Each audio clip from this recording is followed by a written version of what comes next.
Hi, everybody. Welcome into the Orange Zone podcast. That's Ashley Wenskoski. I'm Samantha Croston, and we are joining you here with our live reaction after the SU season opener. SU football just lost to Tennessee 45-26. Tennessee was ranked. They were number 24. We knew going into it that this could happen, but there were a lot of questions that we didn't have answers to in the beginning of the week, and there are a lot of things that seem a lot clearer now.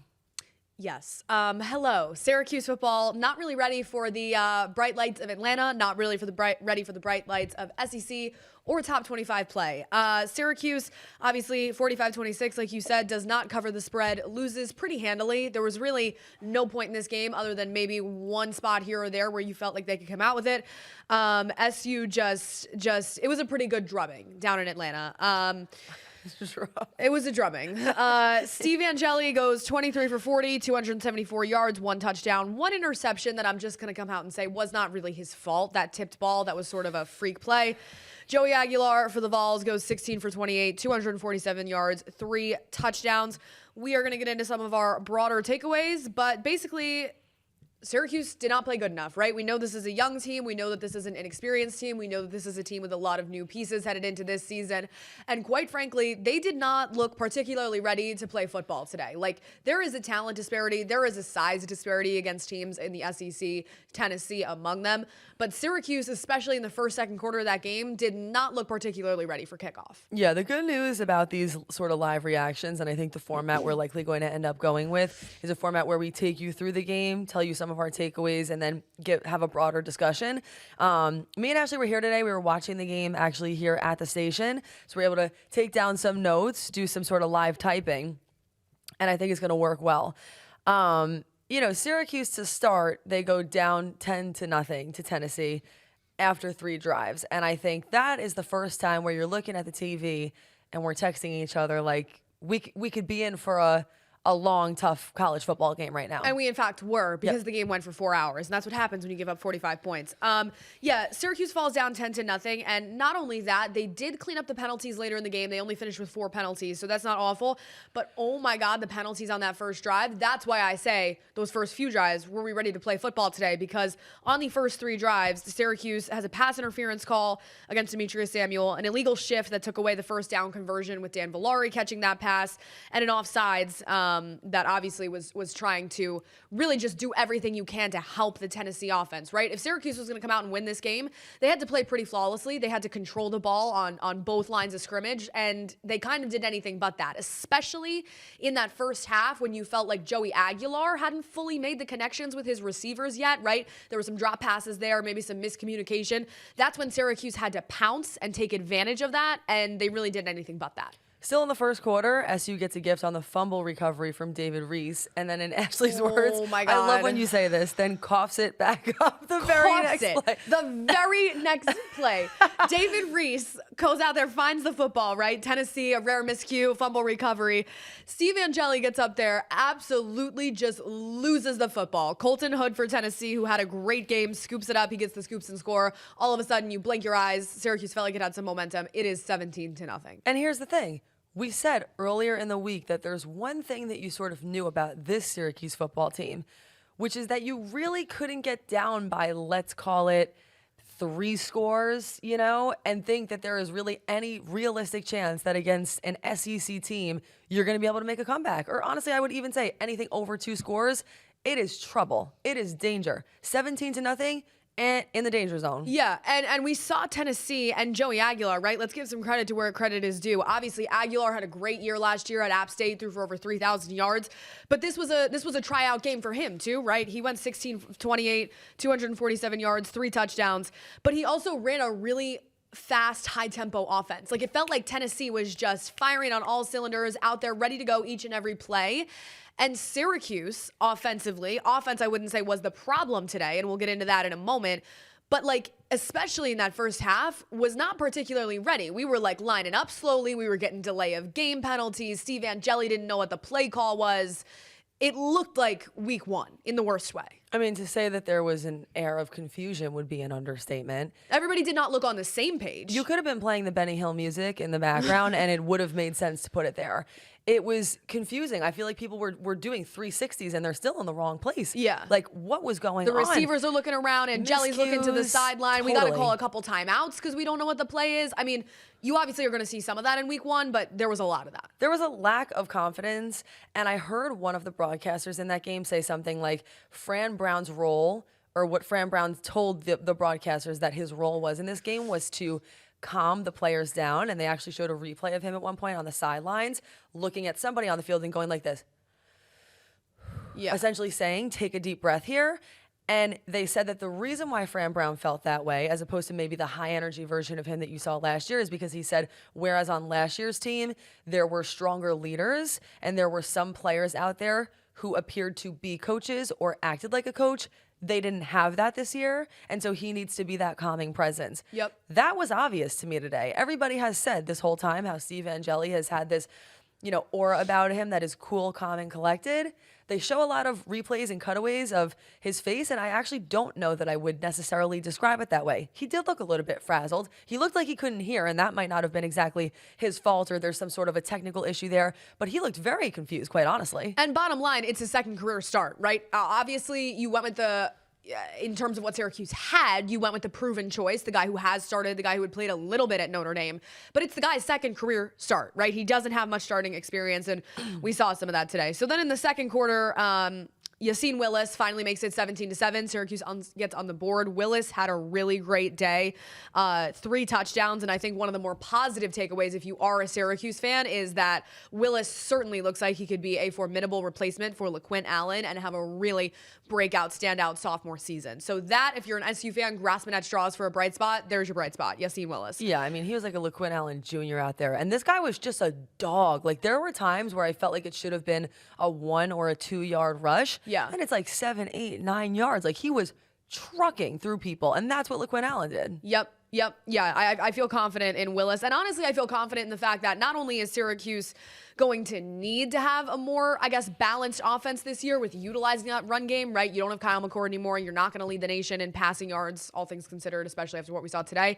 So they're going to need that run game. And I think Willis and Will Nixon both had good days, both against a Tennessee defense that is really one of the best in the country. At least there's that, right? At least you can say those two guys fought a little bit on their grounds. But anyway, then we get into what really felt like it broke the game open, which was, so Willis scores, makes it 17-7. You're like, all right, we're not out of this yet. And then 26 seconds later, Joey Aguilar gets the ball back. Second play of that drive finds Braylon Staley. 73 yards. It was just a bomb. He just shoots it down the field, 24-7. I mean, you can ask a couple questions there, coverage-wise, like defensively again, but all of a sudden it's 24-7. That's really what felt like it broke things open to me. I think there you're looking at something that to me felt almost inevitable, which is that if you are going to start a 17-year-old kid at cornerback, it's going to take him a second to get used to the pace. Demetrius Samuel Jr. had a couple of really great plays today, and it is so obvious and apparent that he is an athletic kid and deserves to be out there.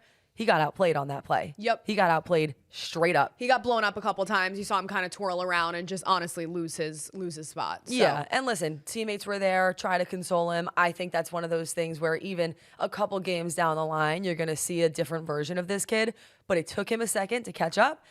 Everybody was aware of the fact, and the media has obviously covered the fact that there was going to be a 17-year-old corner out there starting. Tennessee knew that, and they took advantage of it. They picked on the younger kid, honestly, and it worked. Yep. No, I totally agree. After that, into the second half, I will say the Syracuse offense sort of controlled the line of scrimmage a little better in the second half. You saw Steve Angeli sort of find his rhythm a little bit, but let's just talk about Angeli for a second, because you put up 26 points against Tennessee. That's not awful, right? This is a Tennessee defense that was ranked top 10 in the country in numerous categories last year. Total defense, I believe they were 6th or 7th in the nation last year in terms of best. They lost some guys, and they also did not have basically their top player, their top corner out there, Jermon McCoy, today. So all that to be considered as well. But you put up 26 points against Tennessee. That's better than it could have gone. But at the same time, a lot of that was due to the run game. A lot of that was due to Yassine Willis. Steve Angeli didn't look super comfortable out there, right? His pocket presence wasn't great. We touched on that before, that he looked a little shaky. He looked a little hesitant with the play call. He seemed to get more comfortable as the game went on. In terms of the second half, he was kind of leading some further drives, looked a little bit better.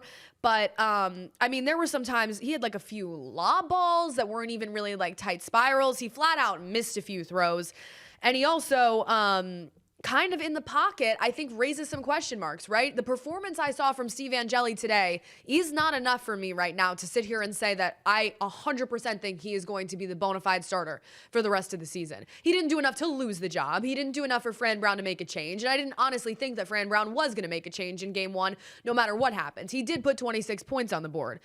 But his presence was just not great, and that's stuff that kind of just has to develop as you get more comfortable in that starting role and in Jeff Nixon's offensive system, right? But like, he lost the football a few times. Now, we do need to consider that the O-line play from Syracuse was not fantastic today. I mean, Steve Angeli got sacked 5 times. Steve Angeli was getting blown up and sort of pummeled by the Tennessee pass rush.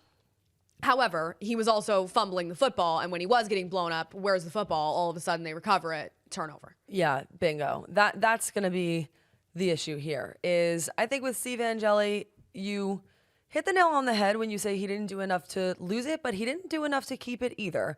I would imagine that we will see him start again, likely against UConn and against Colgate.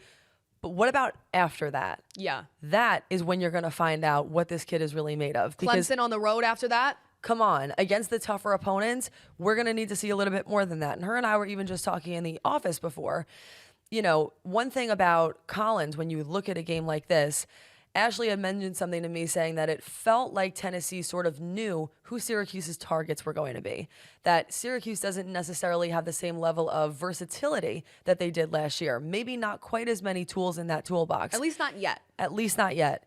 If that's true, and you bring in a guy like Ricky Collins, who everyone claims is a dual threat quarterback and can run, doesn't that add an extra option that right now you just don't have? Yeah, I think you saw the pressure get to Steve Angeli, both when it was deserved and then late in the game, third, fourth quarter. I almost felt like he was running for his life when he didn't even need to. Like, he was anticipating the pass rush. He was just so nervous back there and like ready to escape that he didn't have much time to do anything. Before we wrap up on the offense, I do want to say, right, like, this game wasn't, I don't think, lost on offense. We saw who Angeli's clear targets were, right? Willis did a lot of the heavy lifting today. Also, Jonte Cook had a touchdown. Justice Ross Simmons, Cook and Ross Simmons were really his 2 main targets. Got to incorporate a little more Daryl Gill in there. We saw Valari catch a few passes, but have to incorporate a few more of those receivers in there. But in terms of total yardage, Tennessee had 493, Syracuse 376. Syracuse actually had possession for 34 minutes and Tennessee 25. That was an interesting stat to me because Syracuse, especially in that second half, did have possession and did have the time to turn things around. And honestly, I said the turning point in the game was when they fell down 24-7, and I do think that it was. But when it was 38-26 in the fourth quarter and they had 10 minutes left, they got like their second stop of the day for Tennessee, right? Forced Tennessee to punt the ball away. And Syracuse and Steve Angeli get the ball back. It's 38-26. It should have been, I would like to point out, 38-28 because they went for 2 twice and didn't get it. Why we're doing that, I don't know. You can have your personal opinion on that, but I didn't really love those play calls today because Angeli is obviously sort of struggling to complete passes. I don't know why we're trying to go for 2. I get it the second time. It makes it into a touchdown and a field goal instead of 2 touchdowns. All that to say, it was 38-26, and that was Syracuse's real opportunity, I think, to at least get back in it and make it a game. If you score there and you're Syracuse, all of a sudden this is a 1-touchdown game in the fourth quarter, and I think everybody leaves feeling with a different feeling about it. Instead, Steve Angeli gets sacked and goes 3 and out. Yeah, it actually could have been a 1-score game. And you're right to say that ultimately was the turning point, looking back on it now. We're even, sitting in there trying to figure out what are we going to talk about here. And I'm thinking, hold on a minute. We might have to wait because there might be some different things that we need to say. But I think that, 3 and out on that drive was sort of just picturesque in the fact that it was like the culmination of everything that already had happened. It was what was supposed to happen. And if anything other than that happened, it sort of would have been a surprise. They were trying to prove us wrong in that moment, and they didn't this time around. It's not to say that in future games that wouldn't be the case, But here, it had the makings from the time that it was 17-0. I probably then would have told you the score is going to be somewhere around 45-26. Yeah, if somebody told me point to one drive or one pair of drives that shows me exactly what happens in this game and sort of sums it up, I would have pointed to you right there when Tennessee, they finally get a stop and then Syracuse can't do anything offensively, that 38-26 mark. But we've talked enough about the offense. I think that we need to talk about the elephant in the room. I don't care if it's Tennessee. I don't care if it's an SEC team. I don't care if they're top 25. Giving up 45 points is not going to win you a football game, in particular against a team whose calling card has been defense in the last few years. I mean, the Syracuse defense was overmatched, underprepared. Everything that we were sort of told in the offseason by Elijah Robinson and Rob Wright about we got to clean up the tackling, we got to clean up the defensive schemes. I didn't really see any of that today. I mean, the tackling or lack thereof, like, genuinely made me want to cry. Syracuse, I mean, the missed tackle opportunities against Tennessee. First of all, Tennessee obviously had their running game going. They were averaging like over 6 yards per rush. Rushing wise, Tennessee ran the ball for 246 yards, Syracuse for 102.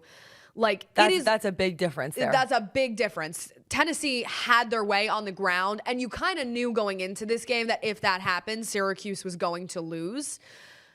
Nonetheless, I don't really care what excuses you want to throw out there. The defense, to me, did not look markedly better today, and that is going to be a really, really big question mark if this Syracuse team thinks it can even win 6 games and get to a bowl game. Because here's the thing.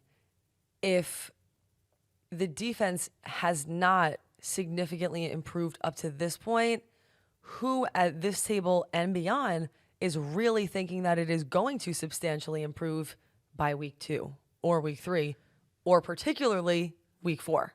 Particularly week 4.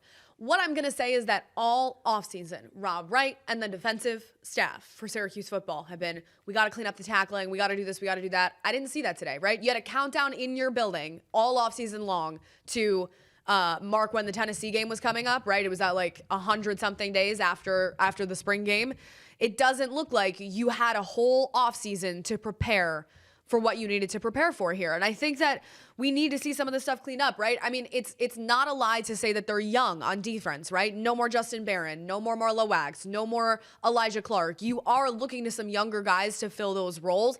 Derek McDonald, who is a senior that we thought was going to be a leader of this team, depth chart comes out today at linebacker, and he's not even starting. Antoine Delorier, the true freshman, was out there starting in place of McDonald. McDonald obviously played a little bit, but I think that sort of goes to show you that this Syracuse defensive unit is young, it is inexperienced, and particularly the linebacker group, as well as the corners, right, as well as Deuce, as well as Demetrius Samuel, is really going to be the difference maker in this team. Because if you can put up enough offense to win the game, but you can't stop the other team, especially on the ground, you're not going to get very far. Now, here's one thing to consider, and I know that people are not going to like what I have to say here, but we're both Mets fans, so just come on this journey with me and understand why I'm saying what I'm about to say.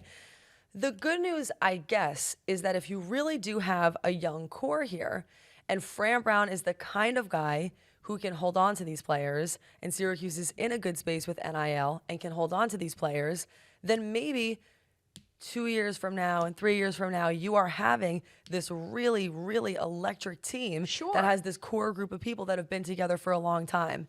However, there are probably going to be some growing pains this year.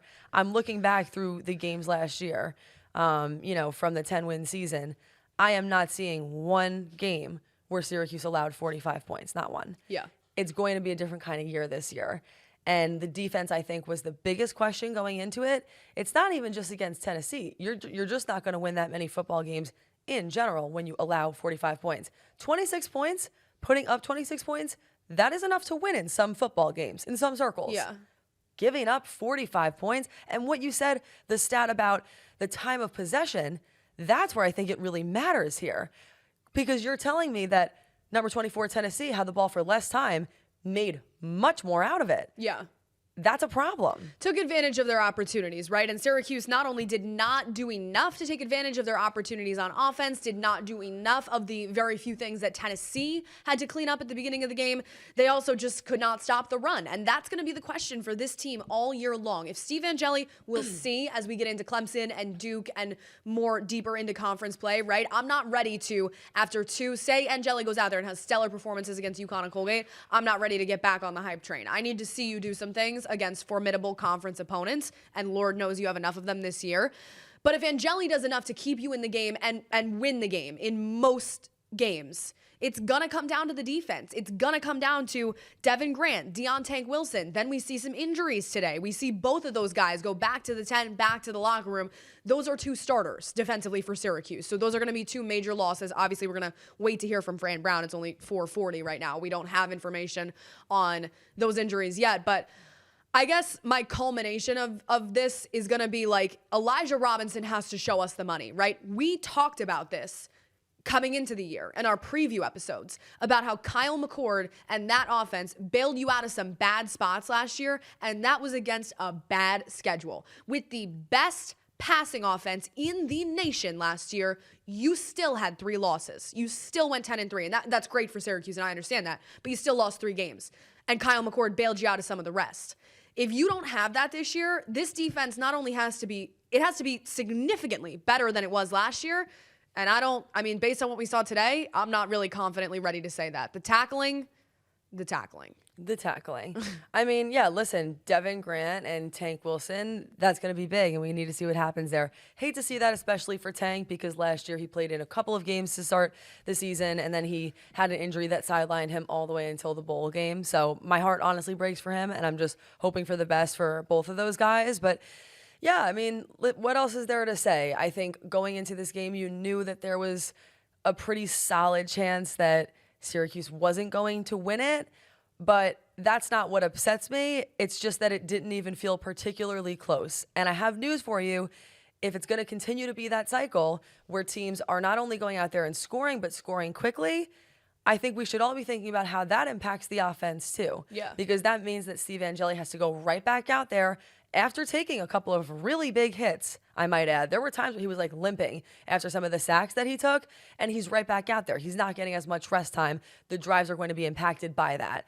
I need the defense to not only do a better job of limiting the points, but I need them out there for longer. And the way that you do that is by tackling better. So clearly that's the root of the issue. It's just a matter of whether or not they're able to fix it and a couple other things. Final thoughts before we get out of here and see you guys next week. I'm just going to finish what I started with, right? I didn't expect Syracuse to win this game. I didn't pick them to win this game. I didn't think they were going to win this game. I thought there was a chance that they covered the spread. I thought that spread could have been a little lofty, but it wasn't, as we saw. I didn't expect them to win, but I also didn't expect them to look underprepared. Like, to me, like I said to start, there was an obvious skill disparity and a size disparity and a talent disparity, and all those things can be true. I think that may have been underestimated a little bit, and I also think that you just weren't as prepared as you needed to be to come play football, right? They cleaned up some of those sloppy mistakes in the second half, but by that time it wasn't enough. You need to, at 12 p.m., be ready to play football, and Syracuse wasn't today. I think that's well said. Listen, there was one game last year where Syracuse truly got whooped, and that was against Pitt. They got whooped today. Yep. And Fran Brown is not used to that feeling. So now I think emotionally, mentally, spiritually, how is Fran Brown and this entire team going to react to that? And how are you going to react to the mental pressure of doing what you can to try and make sure that that doesn't happen again? Thank you so much, everybody, for joining us. Be sure to like, comment, and most importantly, subscribe. This episode and all of our episodes are sponsored by Apex Entertainment, so thank you to Apex Entertainment for that. Otherwise, we will see you back here next Tuesday.